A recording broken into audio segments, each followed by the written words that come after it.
I'm going to go straight off the back and say 2022, well, it hasn't been the best year for me, I'm not going to lie. I'm going to treat this video a bit like a therapy session and just talk things through with you.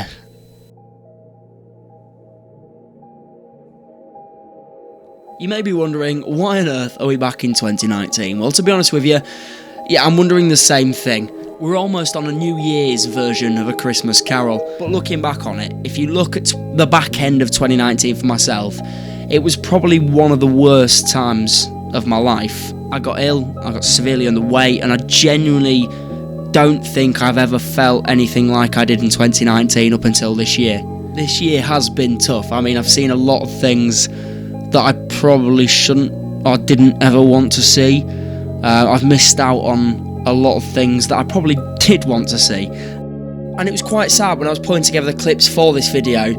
I realised how little I actually had of it and how little memories I've got of this year. Look, I'm not going to sit here and say that's anyone's fault because that'd be unfair, and it's not. It's just quite sad. And it's weird because my brain seems to have blocked out quite a lot of this year. Like, well, I know why it is, but it's just strange how a lot of this year, I just don't remember it. And at the end of the 2021 video that I made last year, I said about the importance of friendships, and I seem to lose track of that again throughout 2022. But thankfully, friends stick with you, and I genuinely don't think I'd have got out the back end of this year without those people around me. However, despite the slightly disappointing personal year I've had, I genuinely think my career has come on leaps and bounds now.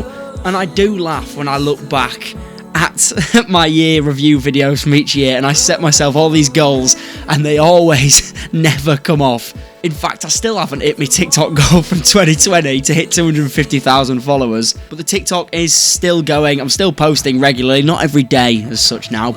I'm also on the radio now. Who saw that one coming? I managed to get my own show on my local radio station, YO1 Radio, on a Saturday night, 9 until midnight, but keep an eye out for that in the new year because it might be changing slightly. I've done a lot of work with YO1 this year, covering various events, interviewing Diversity, Duncan James from Blue, Nadine Coyle, but it's just been such a great year for my career. I'm now hosting events on stage as well. I'm also the drive time presenter on Peak Wireless Radio. Who saw that one coming? Every Monday to Friday, 4 PM until 7 PM. I'm going to have so much work next year with third year uni. Speaking of third year uni, I'm hopefully graduating this year. That is scary. Unfortunately, 2022 did see the death of the Us 3 podcast. We're all now doing our own stuff, all doing amazingly as well, may I add. So as hard as it's been balancing the career with everything that's been going on this year, I feel like in that aspect, I've done myself proud. In terms of things I've experienced, I mean, England played in the first ever Winter World Cup this year, and once again broke our hearts. We went on countless Otley runs. I dread to think how much money I've spent in that place. I genuinely can't believe I nearly forgot about the main thing this year. I finally got to go and see Coldplay live. Now, if you haven't already, go and watch the vlog, but that was one of the best days of my life. And the fact I got to do it twice, well, just made it so much better. And guess what? I am going again in June, so be prepared for the story spam. But mainly, I've used the back end of this year to create as many memories as I possibly can, because why not enjoy the uni experience while I've still got it?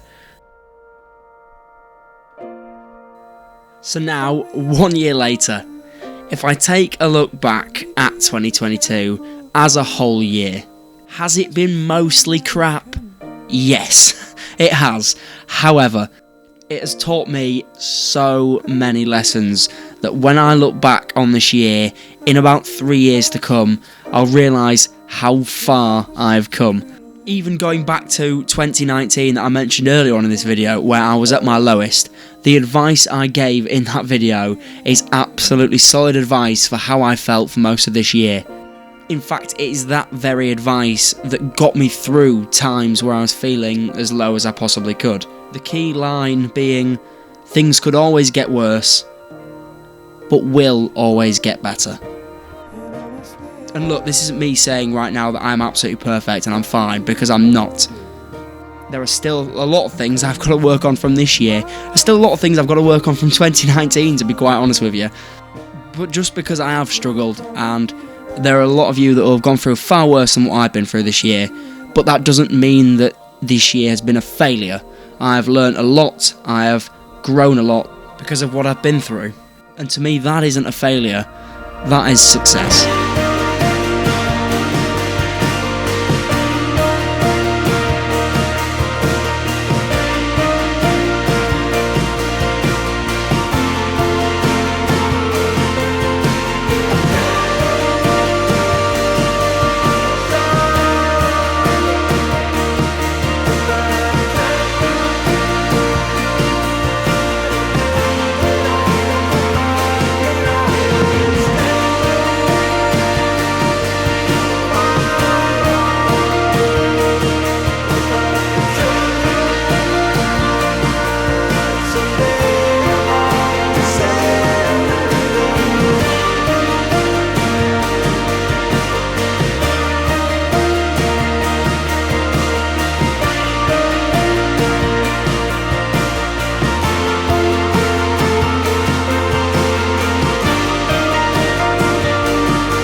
I'm never going to go into the specific details of what happened this year, because it isn't just personal to me, it's personal to those who are involved, but people who are around me know what happened this year, and it's those people around me that I would like to thank, because it's you that really did make my 2022.